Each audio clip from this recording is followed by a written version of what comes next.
Assalamualaikum warahmatullahi wabarakatuh. Salam sejahtera untuk kita semua. Salam. Halo sahabat religi. Pada kesempatan kali ini kami dari Kemenak Kota Madiun Creative Studio sedang berada di Gereja Katolik Mater Dei Kota Madiun. Dan pada kesempatan ini kita berada di sini untuk meliput rangkaian ibadah Paskah. Yang kita tahu sebentar lagi umat Nasrani akan merayakan Paskah di hari Minggu, dan tentunya ada berbagai rangkaian-rangkaian sebelumnya menjelang hari Paskah. Dan pada hari ini masih terdapat ornamen-ornamen Palma karena baru saja melaksanakan Minggu Palma. Untuk lebih jelasnya dan untuk lebih kita tahu dan pemahaman tentang apa itu Paskah, kita akan berbincang-bincang dengan Romo dengan pastor yang sebagai pimpinan dari Gereja Mater Dei Kota Madiun. Monggo. Selamat pagi, Romo. Oh ya, pagi. Izin, Romo. Mari ya. Dari Kemenak Kota Madiun. Kita kali ini bersama dengan pimpinan Gereja Mater Dei, Gereja Katolik Mater Dei Kota Madiun dengan Romo Andri Nurcahyo yang akrab disapa dengan Romo Aan. Romo Ya, pagi. Benar, pagi. Sehat, Romo. Terima kasih, sehat selalu. Dan ini kita kan sebentar lagi umat Nasrani kan akan merayakan Paskah. Benar. Ya, tentunya kan ada berbagai rangkaian di Romo Iya. sebelum Paskah dan Iya. beberapa hari sebelumnya. Ya. Ya. Boleh saya Iya. bertanya-tanya, berbincang? Silakan dengan senang hati Ya. saya bisa berbagi. Romo, ini kan hari Paskah nanti jatuhnya di hari Minggu, Romo. Benar. Ya, ini tadi saya masuk gereja ada banyak ornamen pohon palma. Ya. Bisa Nah. dijelaskan, Romo? Baik. Untuk pohon palmanya ini.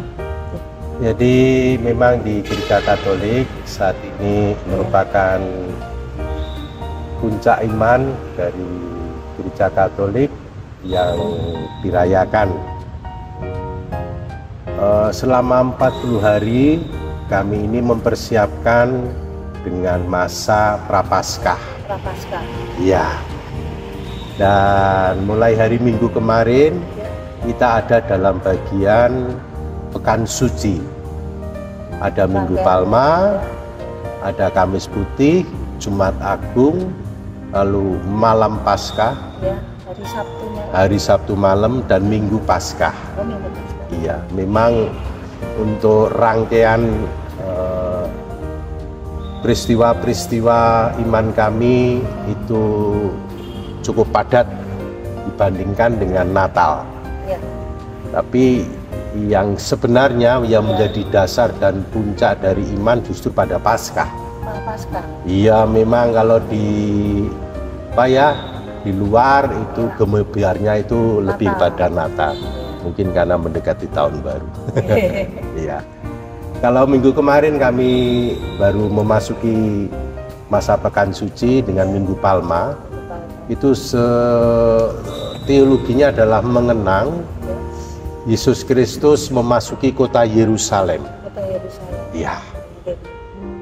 Untuk menggenapinya, dia diarak, disambut sebagai raja. Masuk kota Yerusalem. Dan disempurnakan dengan misteri Paskahnya.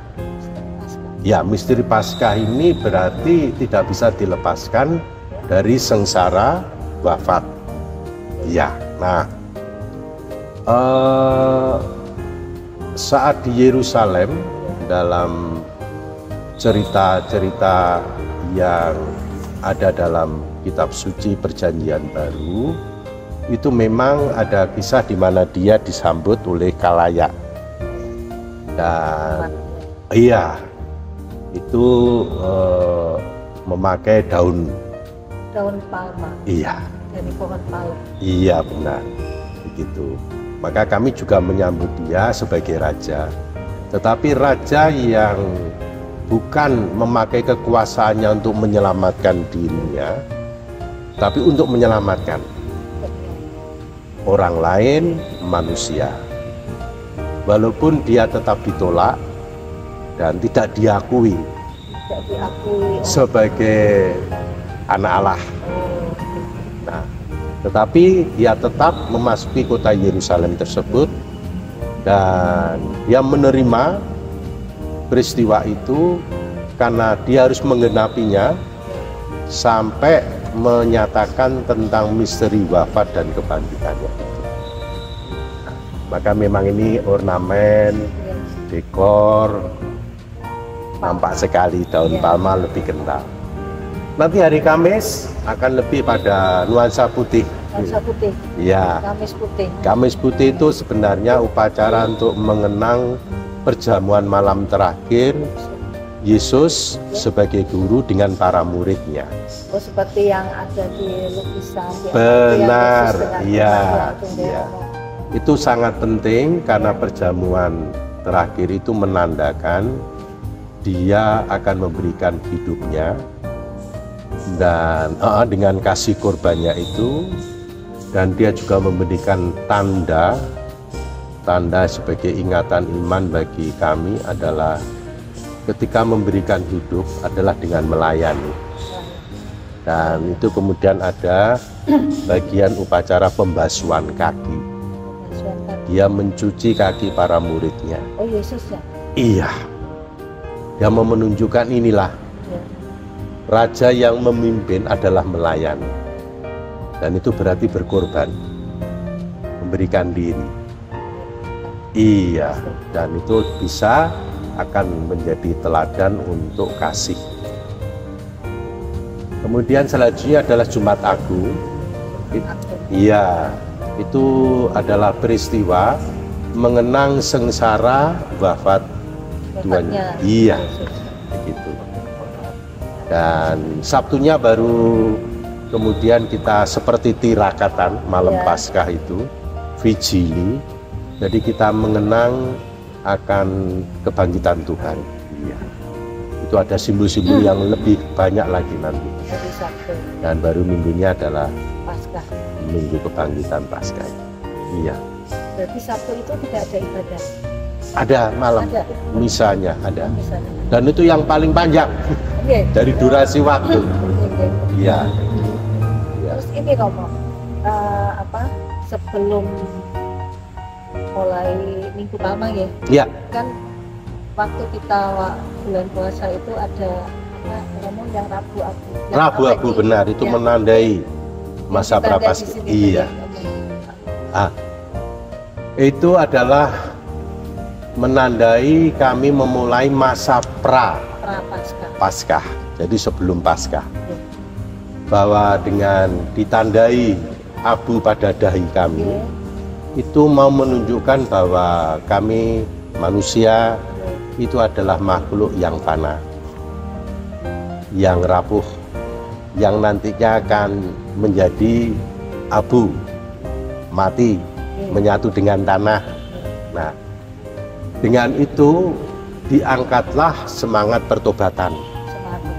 Iya, dengan pertobatan ini akan mengalami rahmat dari kematian Tuhan dengan sengsaranya. Jadi selama 40 hari masa Prapaskah, seperti saudara-saudari kami yang Muslim, kami juga ada saat untuk puasa, pantang, dan beramal atau sedekah dan berdoa. 3 laku religiusitas keagamaan manapun pasti ada seperti di situ. 40 hari. 40 hari. Dan kami menandai diri sebagai makhluk yang berdosa, yang nantinya pasti akan mengalami saat kematian datang. Dan untuk itu harus membangun hidup dalam pertobatan, dan tanda ini dengan abu itu menjadikan simbolnya yang kuat. Berarti ini sudah mendekati ya. Paskah. Tinggal berapa hari? Tinggal berapa hari. Terus itu loh Mak, kemarin kan teman saya juga ada yang Nasrani juga. Iya, iya. Itu saya lihat di postingannya ada arak-arakan. Iya. Pas Minggu Palma. Iya. Iya benar. Iya. Memang benar di ritus Minggu Palma itu ada perayaan meriah dan sederhana. Kalau perayaan disesuaikan dengan konteksnya dari setiap gereja, lalu bisa memilih untuk Minggu Palma dengan meriah perarakan. Ya, bisa berbeda lokasi dengan gereja, entah jaraknya berapa, begitu. Di situ ada upacara yang mengawali. Kemudian kami memasuki gereja itu menghayati seperti hanya ketika Yesus yang diarak sebagai raja. Yang tadi. Iya benar. Memasuki kota Yerusalem. Bahkan di beberapa tempat lainnya seperti NTT masih kental dengan naik kuda itu. Naik kuda. Iya. Seperti zaman. Iya benar. Terus ini loh, tadi saya baca ini rangkaian acara. Oh benar. Iya. Ada hari sebelum Minggu Palma gitu. Iya. Ada pengakuan dosa. Pengakuan dosa ada. Itu tidak hanya untuk Natal aja. Kami sekurang-kurangnya sebelum hari raya besar Natal dan Paskah, kami selalu memberikan untuk pelayanan pengakuan dosa, pernyataan bahwa kami selalu bisa jatuh dalam kelemahan dan dosa, dan memohon agar diampuni supaya dilayakan untuk peristiwa-peristiwa iman yang besar ini, begitu. Ya. Di sini Romo ornamennya ini kan banyak palem ya. Iya benar. Ini karena kemarin habis Minggu Palma. Ya. Berarti nanti untuk Kamis putih berganti lagi. Iya, nanti lebih banyak putih. Nuansa putih. Iya. Dan kemudian bunga. Iya. Jumatnya kosong sama sekali, tidak ada dekorasi, bersih. Ya. Jumatnya ada. Ya. Sabtunya karena kami mengenang untuk kebangkitannya dengan tirakatan itu memang nuansanya lebih meriah. Ya, dekorasinya lebih. Hari Minggunya Paskah itu yang ini Romo izin ya. Itu yang Yesus Kristusnya dibangkitkan. Iya. Terus nanti kan ada kira-kira 1 bulan lagi atau 40 hari lagi kan ada kenaikan. Benar. Iya, kenaikan. Berarti beda gitu. Setelah iman kami mengaku Yesus bangkit, ya, dia kemudian memberikan kekuatan kepada para muridnya yang waktu itu belum kembali kepada ingatan iman mereka bahwa guru mereka itu akan mati karena ditolak, dihukum. Tapi 3 hari kemudian bangkit. Dan mereka putus asa, nggak punya harapan. Umatnya. Iya. Nah, setelah masa di mana Yesus bangkit, dia memberikan penampakan-penampakannya. Dan kemudian saat dia naik ke surga. Iya. Nah, itu nanti ada juga dirayakan. Ada juga. Ya. Ada rangkaiannya. Dengan minggu-minggu setelah Minggu Paskah. Setelah Minggu Paskah. Iya. Karena kita kemudian ada Minggu Paskah pertama, kedua, ketiga, keempat, kelima baru kenaikan. Ya. Iya. Panjang memang. Ya. Rangkaiannya. Panjang. Terus ini Romo, izin ini kok ditutup. Oh ya. Memang gereja Katolik kaya dengan simbol, dengan tanda-tanda. Karena ini semua sebenarnya mau membawa kami, mengantar kami untuk semakin dekat, semakin menghayati apa yang terjadi dalam hidup Tuhan kami. Nah, masa Prapaskah itu memang nuansanya adalah ungu. Ya, berkabung, masa bertobat, masa pemulihan, penyembuhan begitu. Nah, maka sejak masa Prapaskah maka ungu ini sangat dominan. Dominan. Ya, begitu. Kemudian masa Prapaskah kan ada 5 kali hari Minggu. Maka ada Minggu Prapaskah ya, pertama, kedua, ketiga, keempat, dan kelima. Ketika berakhir Minggu Prapaskah keempat, berarti memasuki masa Prapaskah kelima, itu semua salib, semua patung diselubungi dengan kain ungu. Patung Yesus. Patung, semua patung-patung. Bunda Maria. Iya, yang ada di dalam gereja. Oh, yang di dalam gereja. Iya. Kalau yang di ruang apa tadi Romo? Oh, ada doa rumah Bunda. Itu enggak. Ini lebih kepada ketika di dalam gereja. Untuk ibadah. Iya. Dan itu menandai bahwa kami semakin mendekati dengan Minggu Pekan Suci, Sengsara, iya.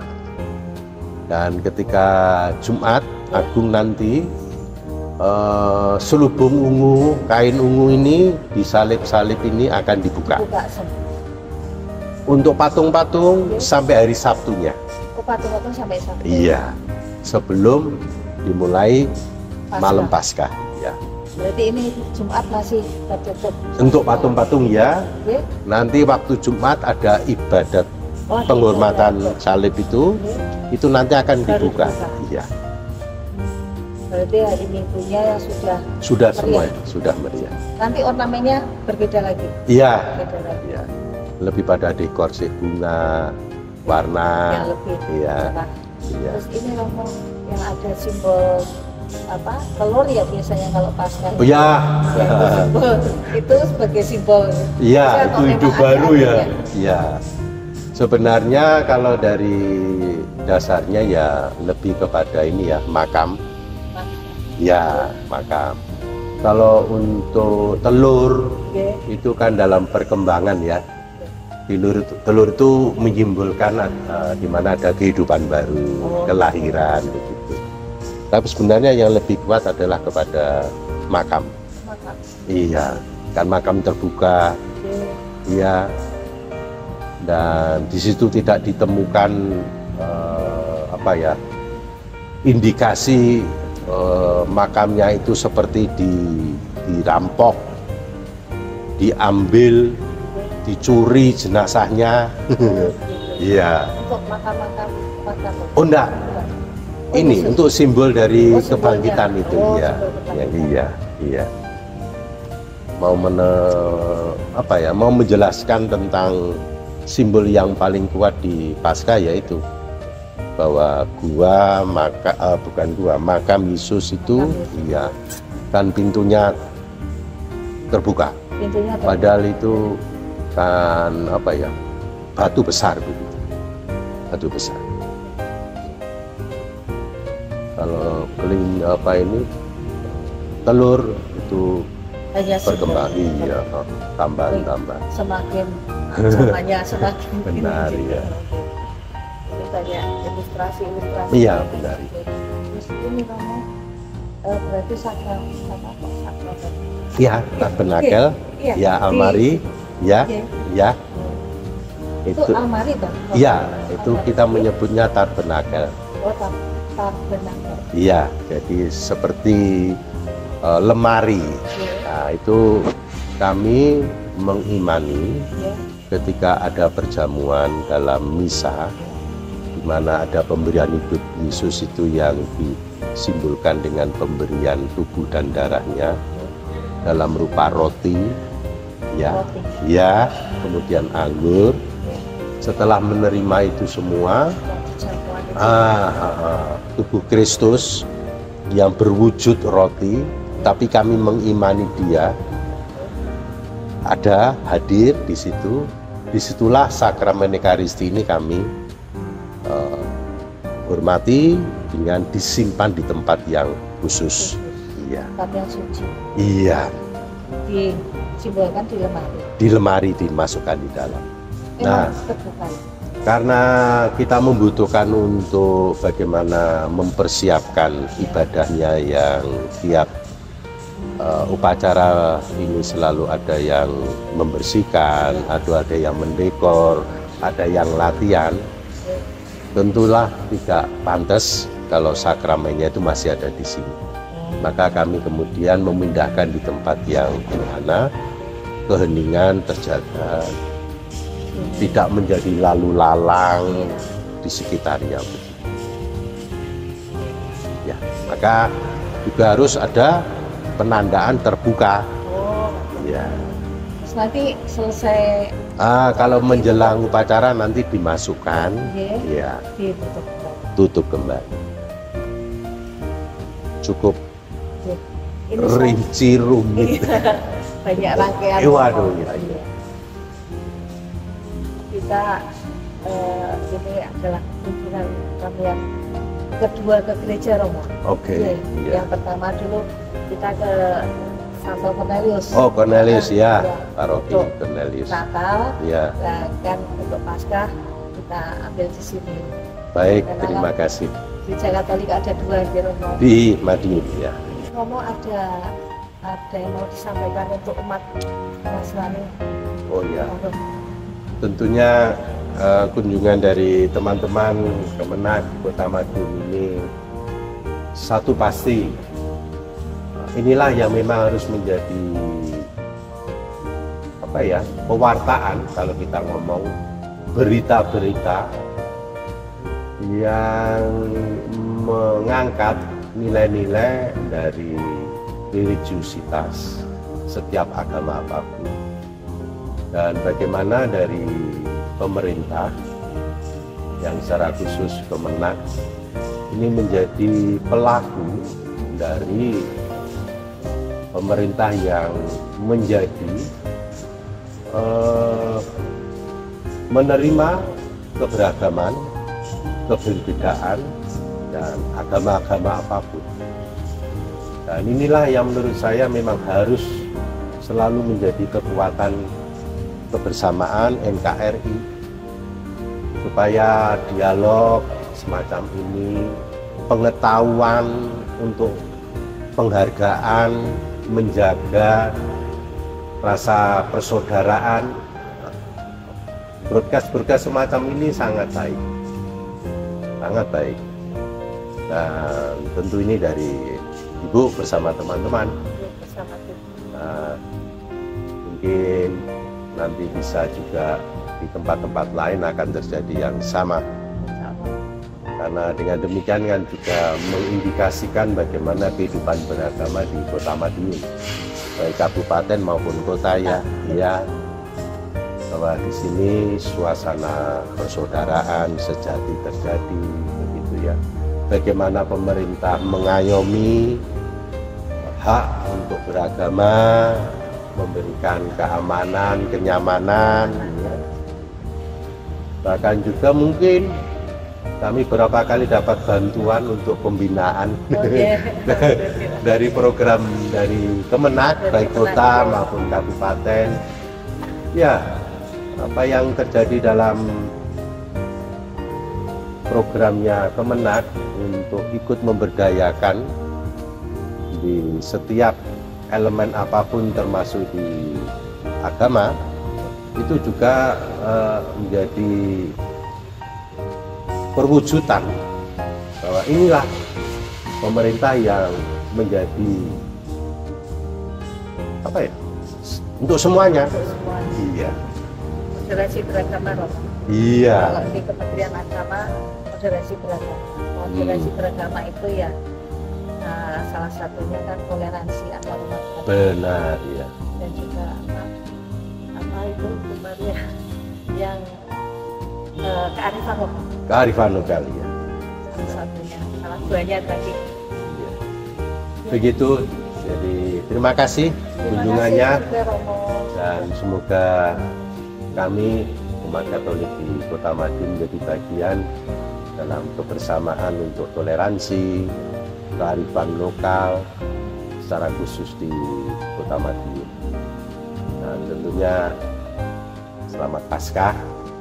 Semoga kita bisa menjadi terang dan lilin untuk hidup dalam kebersamaan di tengah masyarakat. berada di rumah doa Bunda Maria Gereja Katolik Mater Dei Kota Madiun, Dani Primasari Narendrani didampingi oleh Ibu Maria Magdalena Tumani, pengawas agama Katolik Kantor Kementerian Agama Kota Madiun, beserta Kemenak Kota Madiun Kreatif Studio Hendra Aditya, Aziz Firmansyah mengucapkan terima kasih. Semoga menjadikan manfaat dan edukasi untuk kita semua. Selamat Paskah untuk umat Katolik dan Kristen. Wassalamualaikum warahmatullahi wabarakatuh. Salam sejahtera untuk kita semua. Salam.